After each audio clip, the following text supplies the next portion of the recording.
Summer is just around the corner, and if you have school-aged kids, you know you're going to have to keep them busy. So if you're still looking for an exciting summer camp experience, look no further than the YMCA. They're offering a wide range of day and overnight camps that are conveniently located in the Portland and Vancouver area, making it easy for your child to join in on the fun. They have various activities and experiences tailored to different interests and ages, and always in a safe and nurturing environment. The WISE camps are also the perfect way to keep your kids engaged, active, and learning throughout the summer months, so you don't have to hear them complaining about being bored. I was totally that kid. Oh, my poor mom. To learn more, visit ymcacw.org/camps. That's ymcacw.org/camps.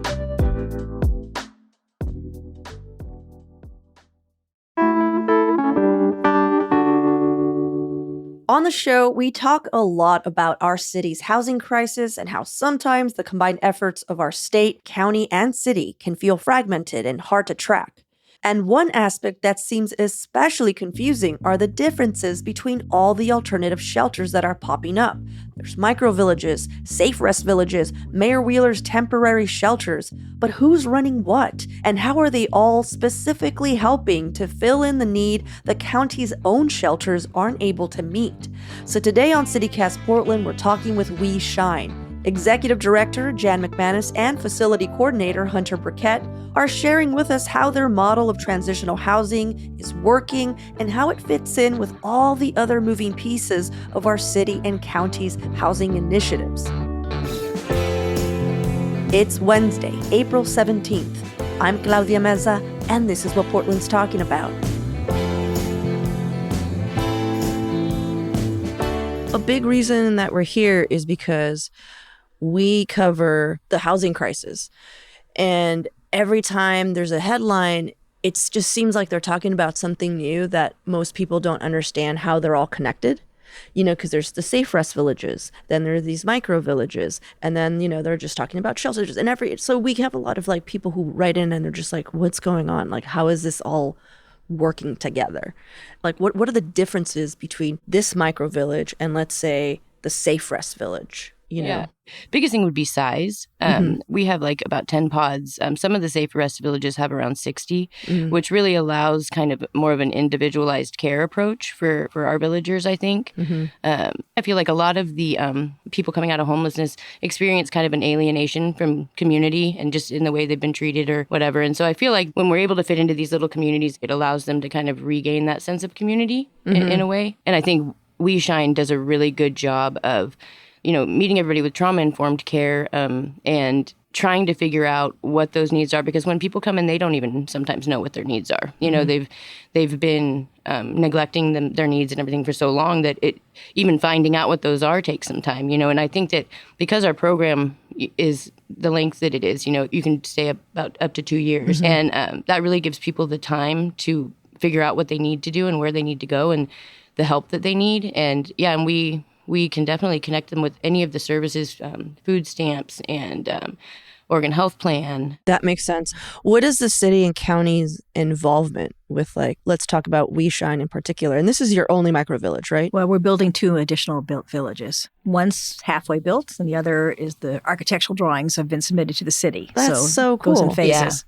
Yeah. And the city helps fund them? Or no, the city is part of course, the Joint Office on Homeless Services, but our funding is primarily the Supportive Housing Services bond money that was passed by voters a few years ago from an extra tax on high-earning households. And that money pays for a variety of services in the continuum of services, including the microvillages. Cool. And you guys aren't the only organization creating and maintaining these micro villages, right? There's a few others in town, but it's really a pretty small group right now. But there's Kenton Women's Village and the Beacon Village and the St. John's Village. The Veterans Village is actually in Clackamas, so it's not funded by Multnomah County. Yeah, I live by the St. John's Village. It's really cute. And I just, my girlfriend and I were like looked in and we're just like, oh, I want to live here. Right? This is so cute, you know? And there are other villages that were sort of self-initiated, self-grown. By folks who are unhoused. So that Dignity Village is well known across the West Coast, if not the whole country, as being the earliest example of a self-grown village. And where's the Dignity Village? It's over in North Portland off of Marine Drive, I think, or Columbia Boulevard Okay. in that area. There's also Hazelnut Grove and Right to Dream 2. Mm-hmm.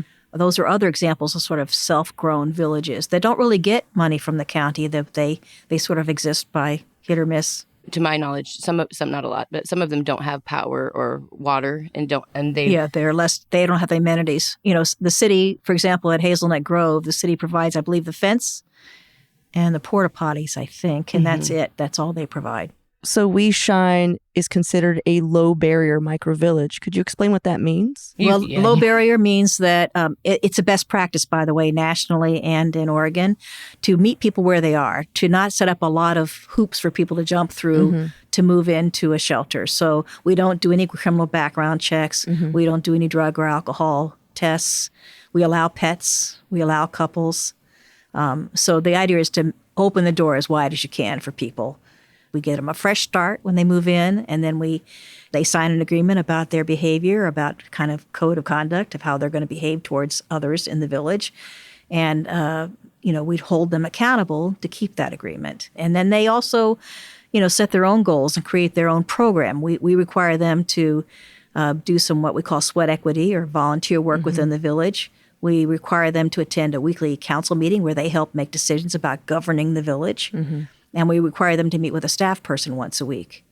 Other than that, they set their own goals and we help them achieve their goals. But we do want them to be moving towards housing. So we do work with them to be sure that the goals they're setting are related to moving towards permanent housing. Right. And the other is being low barrier is a requirement of the county funding we receive. So let's talk about this funding. So you're getting it from the joint office, right? What are they asking for? They're asking for our statistics on how many people make a positive exit from the village each year. So our goal that we're striving for is at least 45%. They ask that we have high occupancy. So we're aiming for like 90% occupancy at all times. And they ask that we follow people after they move out for up to a year and continue to make contact with them and check in with them, which we do. That's awesome. And are you meeting that goal? Well, it's hard with sort of which numbers do you use. So we've had 8 graduates so far who graduated in a positive way. They've made a plan and they've executed their plan to leave the village. And we've had about 25 people come through the village altogether. And then what happens to the ones that don't find housing? Well, they're still working on it. They aren't finished yet. Or there's some people who can't keep to the community agreements that they make when they move in. They have to sign a good guest agreement. And so there's a fair number of people who exit themselves, or we end up having to exit them after giving them plenty of warnings about the fact that they're not keeping the agreements they made when they moved in. Right. And if they continued to behave in a way that's disruptive or frightening to other villagers, then staff can exit them, and we do exit them. And then they just go back out. Then they're back out on the streets. We try to help them. If they'll talk to us and let us work with them, we certainly try to refer them to other places. But often, if that happens, they're mad at us when they leave. So Right.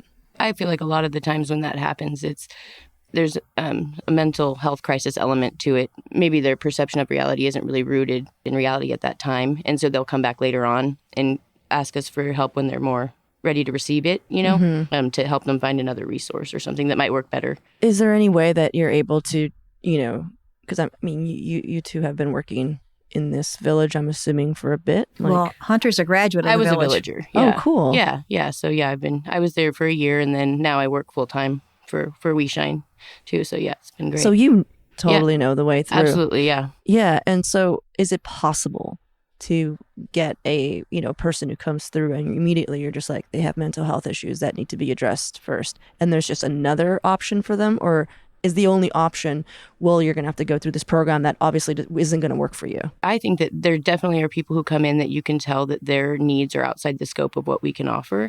And I feel like when that happens, the staff does a really good job of noticing that and knowing what those signs are, first of all, right? And then working right away to kind of develop a plan and to try and get them to somewhere else that might help. Because there are other places, like some places they might be able to go to inpatient, like some mental health place that they could go to that might be kind of more what they're looking for as far as need to get on meds or whatever, A short while ago, we have a bunch of new villagers right now because we graduated a bunch. But a while back, 100% of people in the village were receiving mental health services. They had been connected to therapy that they wanted and were getting it. But certainly that's something that we work very hard to do, also to reconnect them to primary care. And if and when they're willing, if they have been using illegal drugs, we also want to try to connect them to substance abuse treatment. All right, well, let's take a quick break here. And when we return, Jan is giving us a tour of the We Shine Village.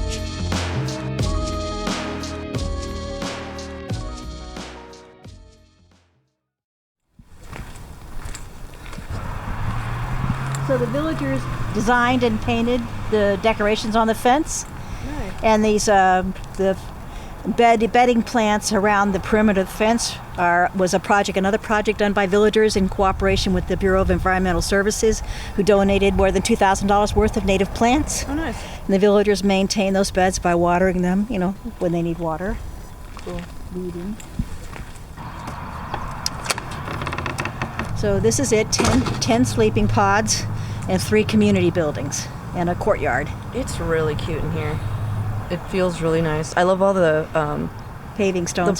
stones. It's very wheelchair accessible that way. Mm-hmm. And we have a catio over there, so one person has 2 cats. And right now we have 1 dog in the village. We've had more at times. Cute. But I just love that there's like private outdoor areas, but it's everybody still has a personal front porch. Yeah, and then there's also like a communal, like we can hang out here. You can't really tell right now, but behind the pods there is a dog run that the villagers built because we only allow pets on leashes inside the village.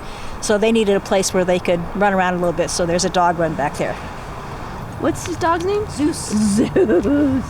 Ooh, Zeus. Oh my God, you're so cute. That is an adorable dog. So we have 2 pods we're interviewing applicants for right now. So this is an empty pod. So let's see if I can get it open.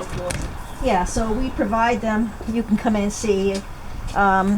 We provide them with some storage containers, an air conditioner, a heater, a welcome bag, a foot locker, a bed, mattress, sleeping bag, curtains, linens, bath linens. So pretty much everything.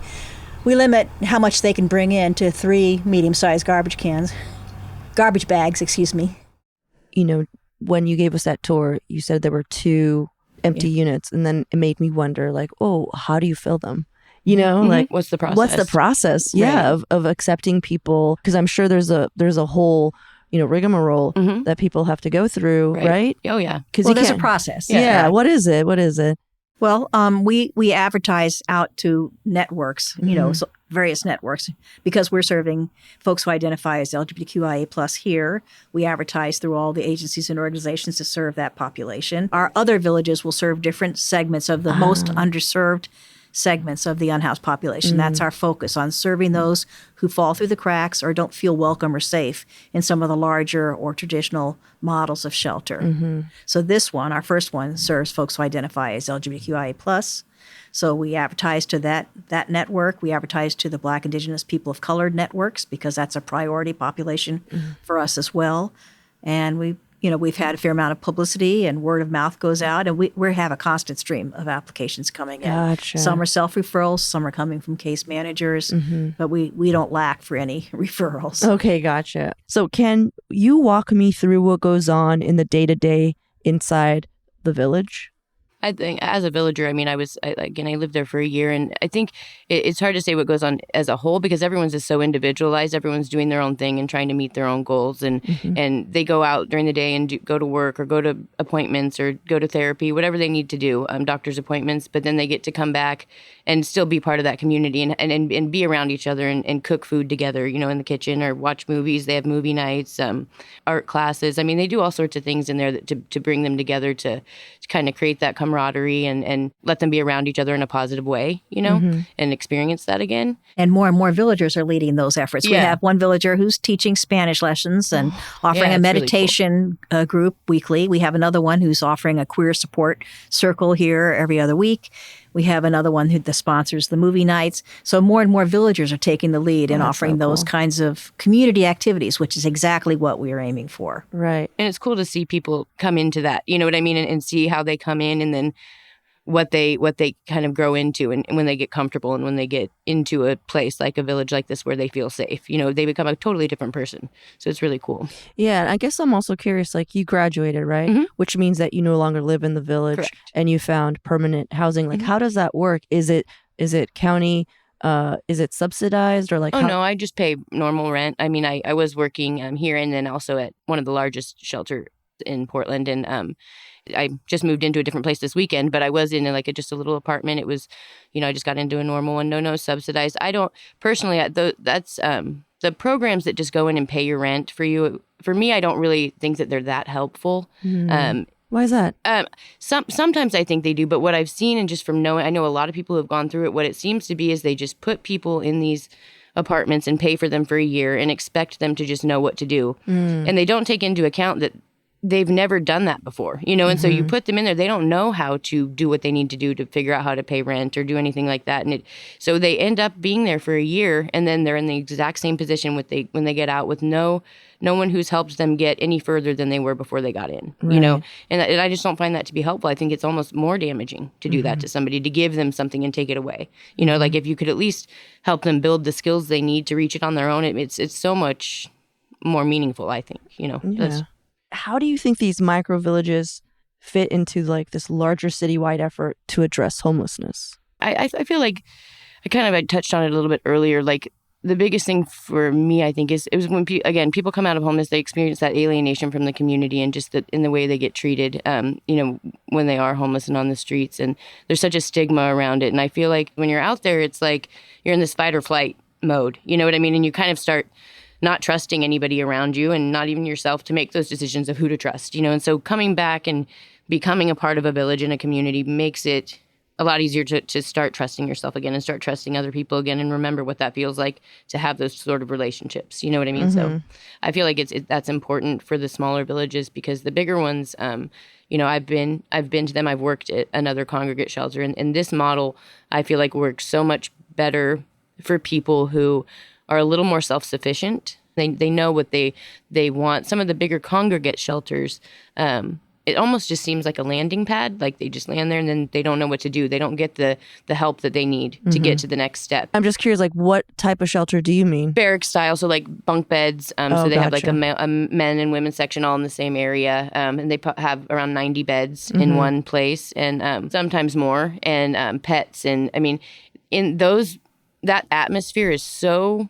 being around it is so stressful. I mean, even for people who aren't homeless, it's a stressful environment being around that many people and having nowhere to be on your own or to have any privacy whatsoever. I mean, the only place you have is the bathroom and you're only allowed to be in there for 15 minutes.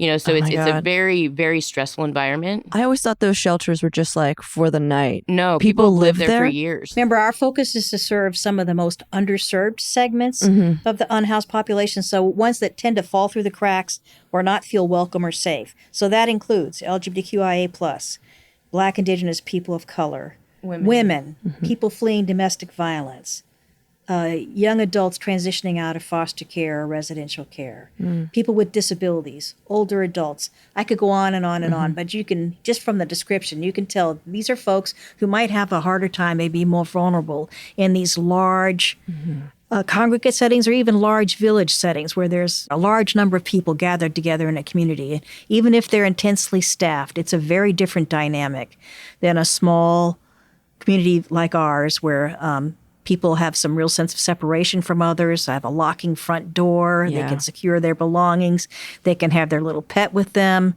It's a very different atmosphere, and it's needed to provide an alternative for folks who just can't manage or are unwilling to utilize the other forms of shelter that are available. This is what you guys do day in and day out. And there's so many people who just don't understand what's happening. They're just like, wait, there's all this money. It's going somewhere. Why are people still homeless? And they don't understand. We do have a very fragmented system here in Multnomah County in particular. Yeah. I'm curious, like, what would you change? Like, how things are run? You're from the inside. Like, what do you think would be a better way of going about it? Well, I do think there's efforts afoot to try to defragment the whole structure that's handling homelessness, to get the city and county and metro all working more on the same page. Washington County is a smaller county. They've been able to do it better in Washington County in terms of not having it be fragmented. Wow. But I think also there's a lot of competing ideas about what's the best way to address homelessness. And sometimes people are going head to head, and instead of working together, they're arguing over what's going to work better.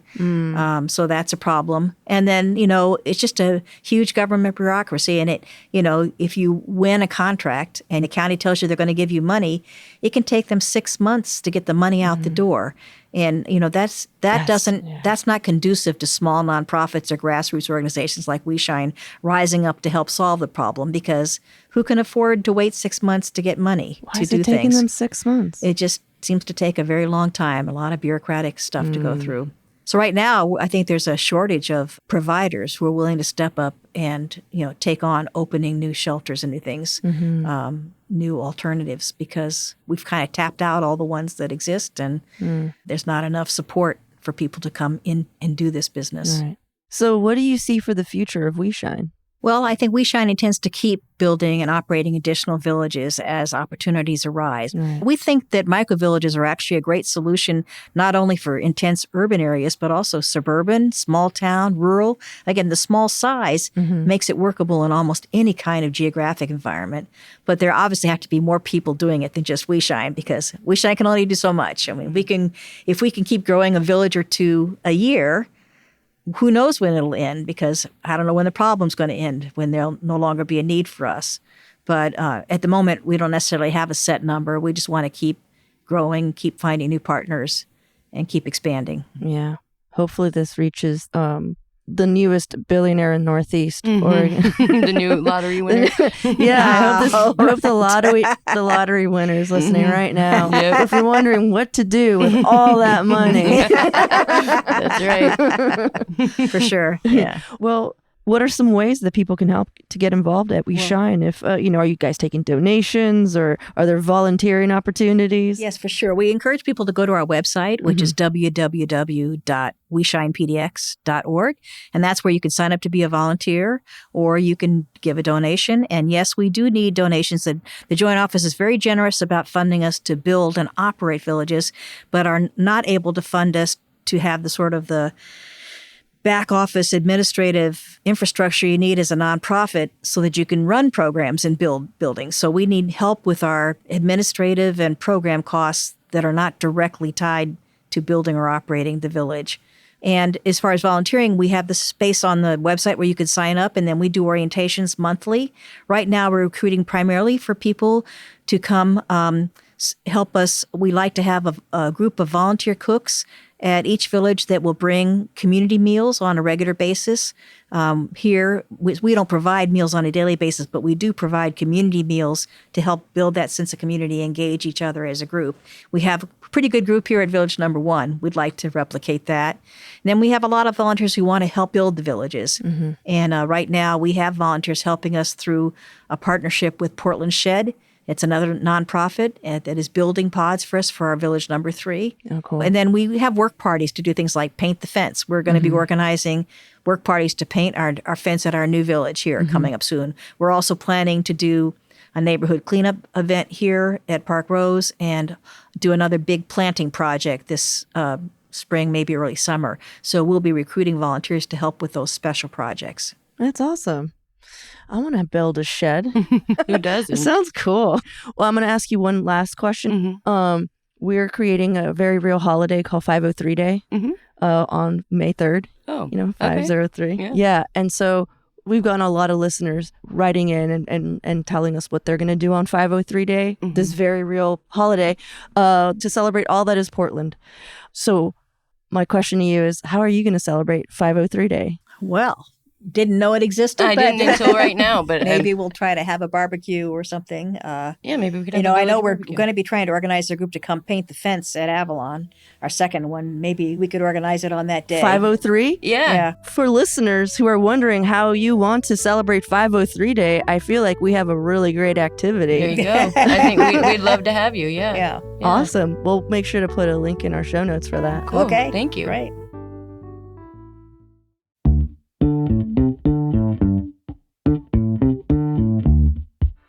Well, that's all for today here on CityCast Portland. Thanks so much for listening.